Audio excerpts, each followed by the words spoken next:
Hi, folks. Welcome to another episode of Film Study. This is Ken McCusick, and it's time for this week's One Last Thing with co-host Slava Cooperstein. Slava, how you doing?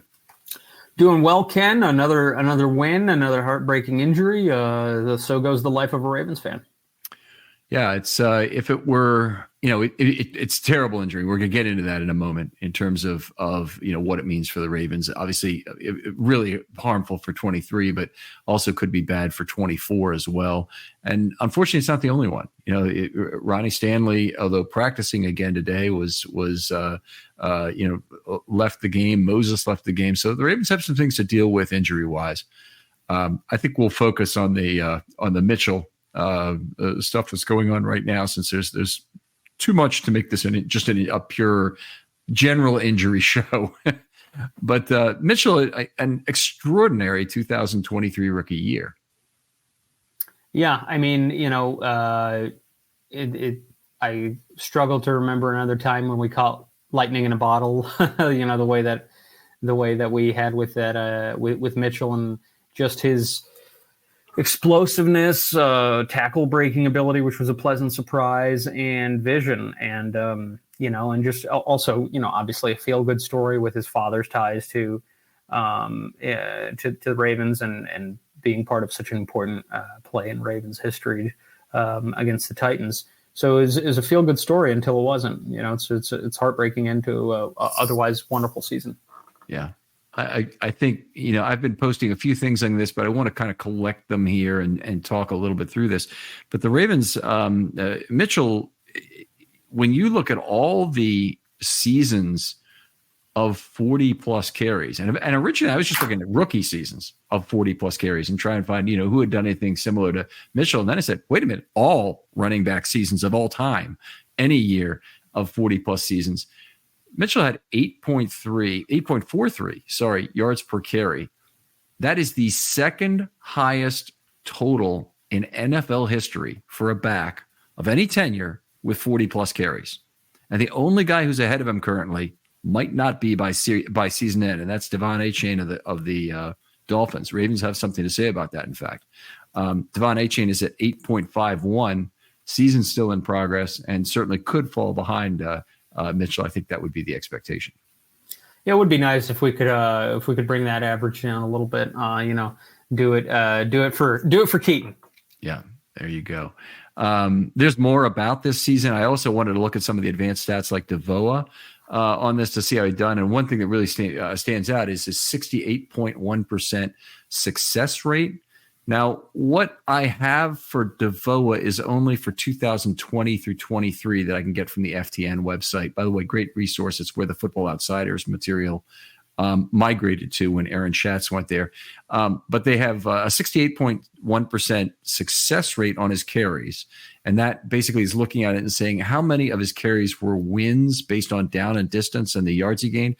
Second best to Elijah Mitchell 2022, who had in the 40s in terms of character, also carries also for the 49ers.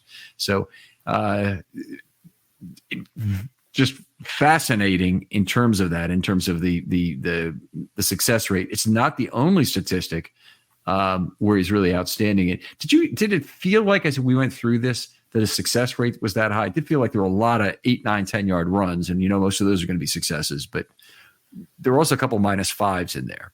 Yeah, I mean, there are a couple of those, but I mean, those numbers are eye-opening any way you slice it. But man, I mean, he really does pass the eye test too, right? Like he finds a way.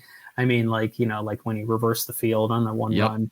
I mean, just he is a playmaker. He is extremely dynamic. And you just hope that, I mean, the nice thing is that he's very, very young. His recovery should be pretty good. You never know with ACLs and things, but Gus Edwards has recovered very, very nicely. And you can't, you just hope that he gets back on track and continues his career on a similar pace. Right. Absolutely. I had a few other statistics here. Got to go through these just because, hey, these are incredible. So I only had 2020 to 2023. So I contacted Schatz directly and asked him, hey, look, if you go back to the beginning of DeVoa history, how many others in 40 plus carries have been as good as Mitchell, and A-Chain is the other guy who he was second to in DeVoa over this 4-year period from 20 to 23. And he came back at me with me and said, incredibly, those are the two highest in the entire DeVoa era. And in fact, this is the incredible part, there has not been a player otherwise higher than 47% DeVoa, Mitchell at 60.6%, and Devon A-Chain at 63% this year are complete outliers to the historical field of running backs that have been there. So hopefully the Ravens can bring down A-Chain's stats some when they play him. But just a remarkable rookie year for Mitchell. And there's one other stat that I'll toss out there. His yards above replacement is sitting there at 141 this year, which is only on 47 carries. But the fewest carries of anyone ahead of him is 72, and that's A-Chain. And the highest rank for anyone with under 72 carries is 90th. So he's 45th in the league over the any of the running back years, the 304 running back years from 2020 to 23. And that includes a bunch of guys who had a lot of carries during that time. And the 3.0 DR per play is ahead of everybody. A-Chain's at 2.83, Elijah Mitchell at 1.91 last year. They're the only two over 1.7 yards above replacement in a single season over the last 4 years. So just a remarkable season. Yeah, let's just hope it's a minor setback for a major comeback. Yeah.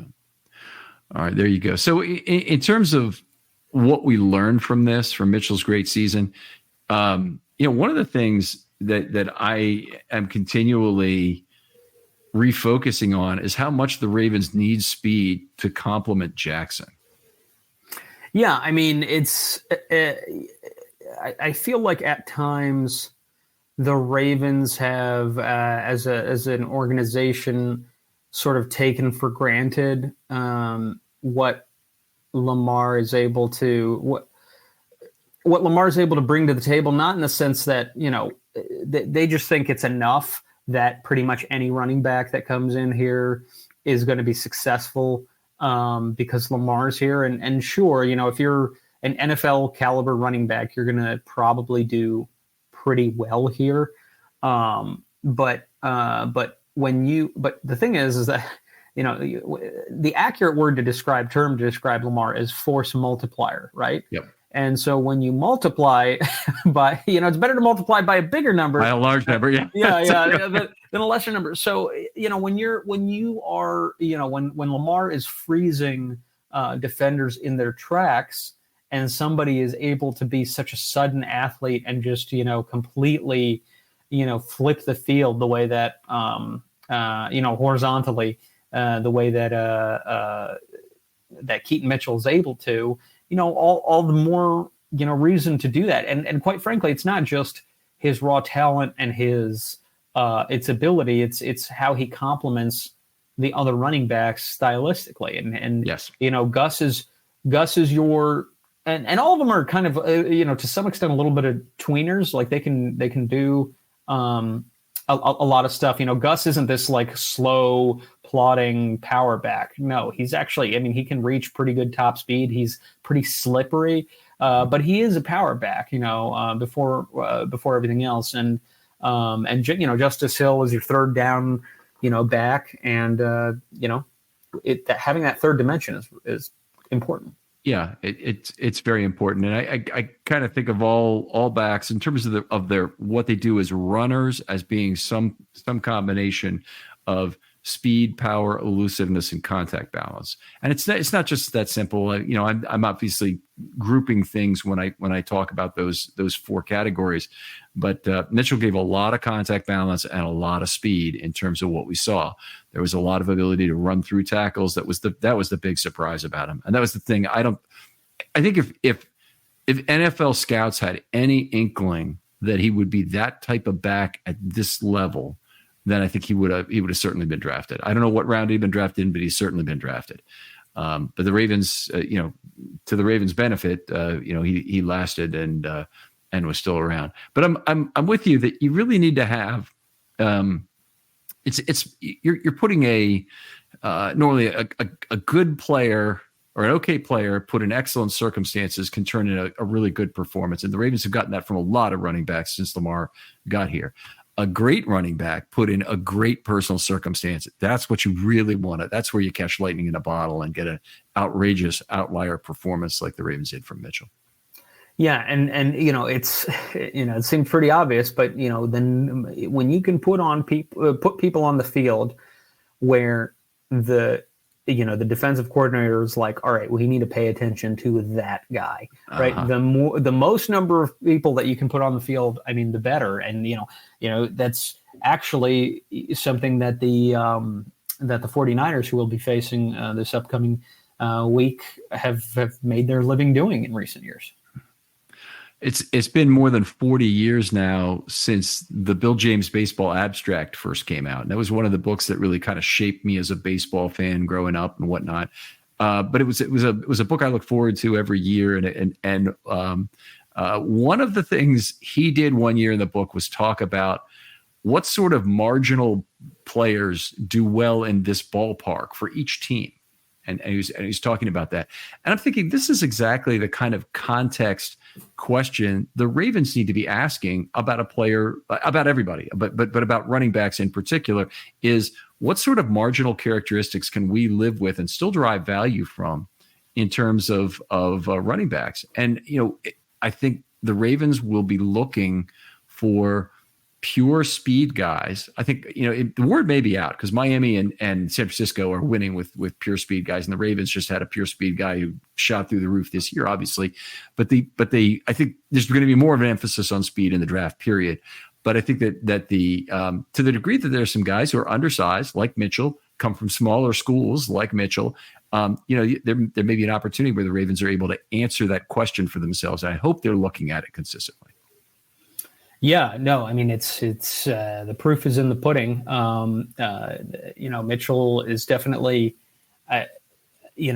on a team filled with speed guys has distinguished himself. He pops out, on the screen in a game where you may have a Zay Flowers, Devin Duvernay, Lamar Jackson, all kinds of, top tier athletes doing incredible things. He is a star. Going off of this season, and it's a tall task to. I don't think they're going to make up for his loss, but they can do some things to pivot a little bit going into the upcoming weeks. Yeah, well, there may be a guy or two around, but the guy who never really got a chance last year, and we don't know what was happening in practice, he might have been fumbling consistently, was Tyson Williams, and he had shown real good speed, had the horizontal burst that the Ravens could have wanted. He obviously wasn't as fast as Mitchell, but he's a fast player. And to me, the Ravens' biggest weakness in recent years in terms of going out and getting some older running backs has been what appears to me to be a familiarity with the mesh point being a consideration. And I think part of that came from the signing of Mark Ingram and how well that worked out. Ingram was If you found $100 bill on the ground, you wouldn't walk past it. So don't pass up on a chance at easy cash with MyBookie. MyBookie has the biggest online selection of odds and contests to fill all your sports betting needs anytime, anywhere. So you can turn that sports knowledge into cash in your wallet. Bet the NFL, college bowl games, or play for a share of big cash prizes in weekly blackjack tournaments. And if you've been waiting for the right time to get in on the action, that time is now. Make your winning move today.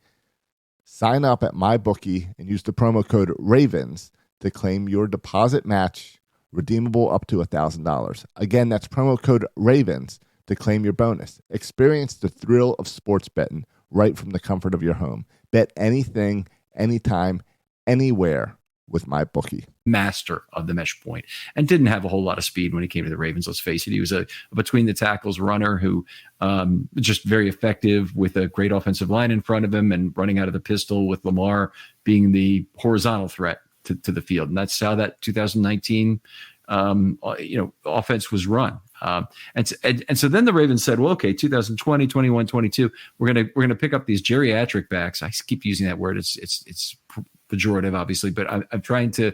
They keep picking up older backs, where I have to guess the thing they really like about them is familiarity and facility with that mesh point. And I think that needs to stop. You need to figure out how you can teach the mesh point and have that be an organizational strength, and get whatever guys fit the other characteristics you need. Good receivers, good speed, whatever other characteristics you want. You need to teach the mesh point in house.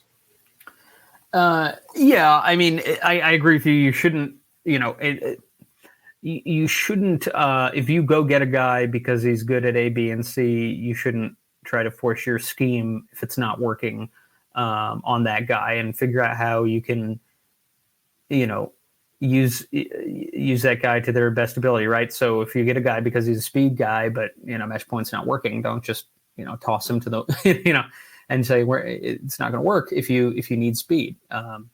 It's sort of tossing out the baby with the bathwater, in my opinion. Also, I guess the other thing I would say is we lost in 2021. We lost J.K. Dobbins and Gus Edwards in very short succession. Those are top two running backs. That's a devastating blow to any running game, obviously. Mm-hmm. Moreover, J.K.'s injury carried it until half of the year after that.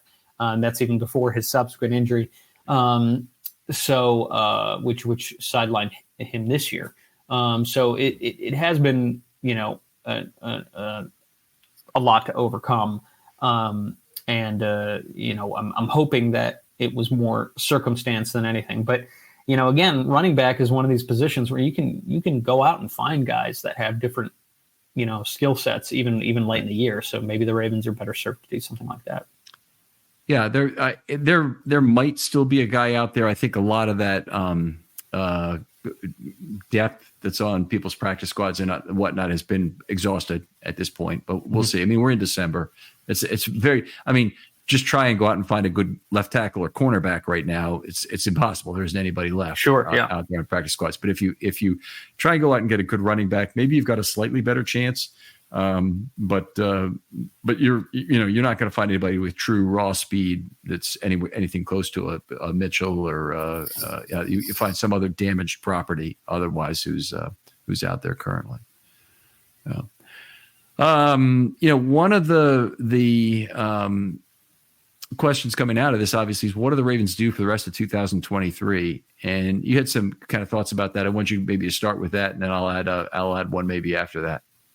Yeah, so it's I kind of look to how the Ravens address the Mark Andrews injury a little bit in terms of what it's not a 1-to-1 comparison, right? But it may glean give us a glimpse of what the Ravens kind of think about this sort of situation philosophically, and then immediately you saw Likely take on the starting role, and Kolar has sort of been eyedroppered in over the past couple of weeks. And this past week against the Jags, playing, I think, the most snaps or certainly the most snaps of consequence that he's played for the Ravens.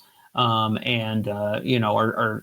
starting to see some 2 tight end sets with those guys where you weren't really seeing most of those with Andrews. So you're seeing a pivot in terms of, okay, how are we getting tight end production? Like before, we were pleased with just having Mark Andrews and wide receivers generally, for the most part, not always, but now, perhaps we're going to try to derive some advantage by having, Likely and Kolar out there. And if we're getting the ball to Kolar too, then we're not signaling to the rest of the league that Likely is the only receiving threat on the team out of the tight end position.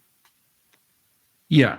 I mean, I think that's good. Boy, was I happy to see him pick up his second catch on Sunday. To get him back involved. Had a pretty good blocking game. I think he was in there for a lot more blocking snaps. That's been pretty much all he's done for the last few. But the Ravens are lining up with tight end on both sides a lot, and it wasn't always Ricard. It was occasionally it was Kolar and Likely on each side of the line of scrimmage. So, yeah, I mean, there's stuff for him to do. The Hills pass blocking in this game, which is the replacement, just at a fabulous level, top notch. Yeah, 5 sets, 1 chip as I scored it. That's also exactly what Ricard had, but he had a lot of blocks in the middle. I kind of made this point on the offensive pod, is that when you make a block in the middle as a running back, that's often easier. There is some question of getting to the right gap when a linebacker may cross and choose either a gap to blitz through.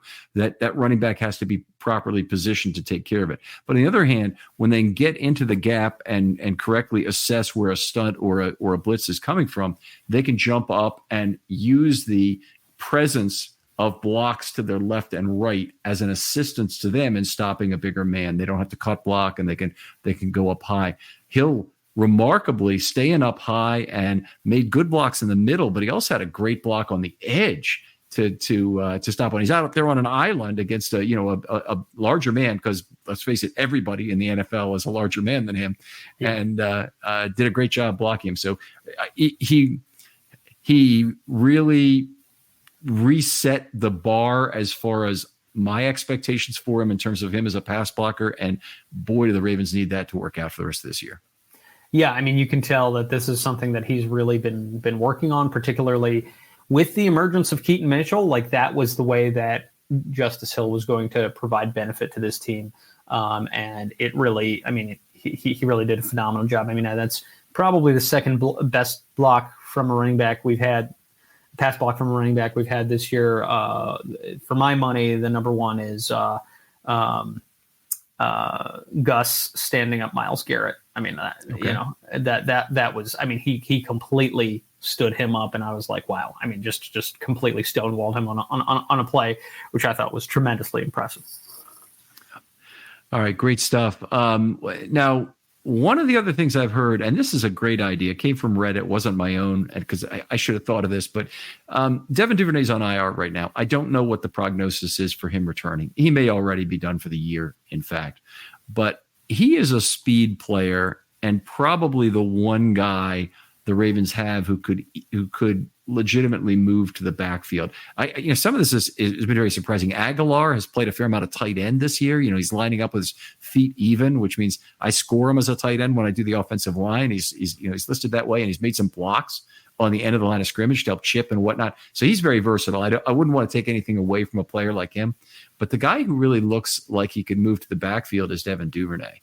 And if you could line him up in sidecar and have him running some of the gadget plays in the postseason, maybe it's an alleviation of the pain for losing Mitchell, and you get some of that playmaking back. Yeah, I mean, I think the Ravens will definitely explore a few options. Like Duvernay, certainly. I mean, I think he's sort of been in the numbers game. He's been the odd man out. Those numbers are thinning out a little bit, and so it might be. His role next is to take on that a little bit. I really just like you and I have been sort of playing from the same sheet of music when it comes to using Zay on gadget plays. Like I think if it's now and again, I don't mind it. I don't like it to be a regular occurrence, not just because of the ability to sort of be injured in those plays, but also just the he brings so much more to you as a downfield receiving threat. So I hope they don't go that route, and they can also kind of work together to manufacture sort of a quick pass game. I mean, I think, against the Niners, I think they're going to have to get the ball out pretty quickly. We've got an undermanned offensive line, no matter how you slice it. I mean, it's very likely that at least one of our tackles is going to be not going to be playing next week. Could be, nightmare scenario. We could be down both of them, right? So, but no matter what, against that defensive line, Lamar's going to have to get out the ball very, very quickly, and they're going to have an effective run game. Yep, I would agree. I think they're gonna have to find out. It's a very difficult test for the Ravens, and kind of what it reminds me of is that 2012 in-season game against the Broncos, where they got absolutely crushed. And then people thought, they're not going to be able to go beat the Broncos. But of course, when you look back at the in-season game, they had everybody, sidelined for that game. Yanda and a whole bunch of other players were. And in the postseason game, of course, they went into Denver something like 9-point dogs, and they played their hearts out and got that game won. But I would feel the same way this time. I mean, this is set up for the 49ers to have a pretty big game against the Ravens.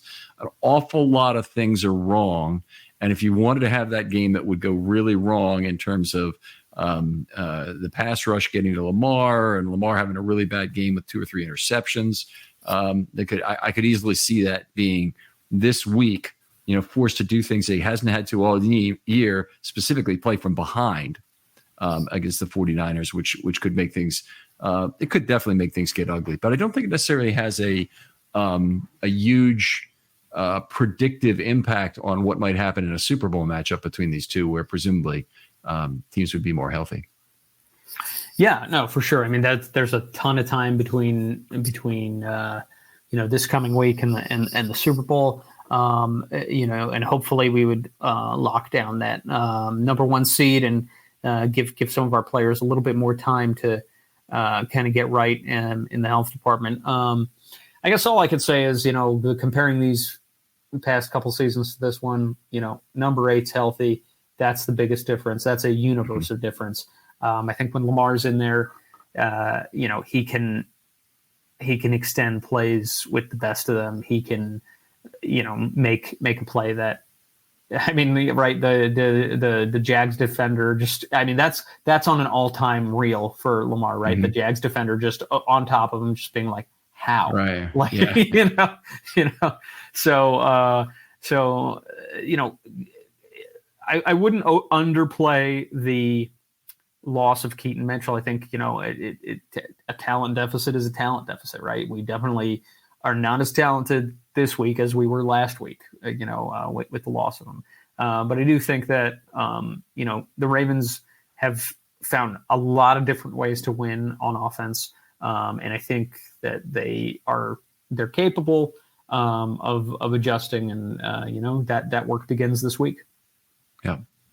All right. Well, fine show. We'll try and leave it there on a little bit of a positive note in terms of looking to the rest of 2023 without Keaton. Slava, always a pleasure doing the show with you. Where can folks talk football with you online? I'm on Twitter at Slava Cooperstein. That's SLAVAKUPERSTEIN. All right. Other folks out there, if you'd like to be on a Film Study short, hit me up. DMs are always open on Twitter. If you like our show, hit a subscribe button if you're listening to this on YouTube. And please, if you don't mind taking the time, write us out a nice 50-word 5-star review out there on Spotify or whatever your podcast app of choice is. And that'll help drive more traffic to this show. I always appreciate it if you can do that. For Slava Cooperstein, this is Ken McCusick saying goodbye, and we'll talk to you next week on One Last Thing.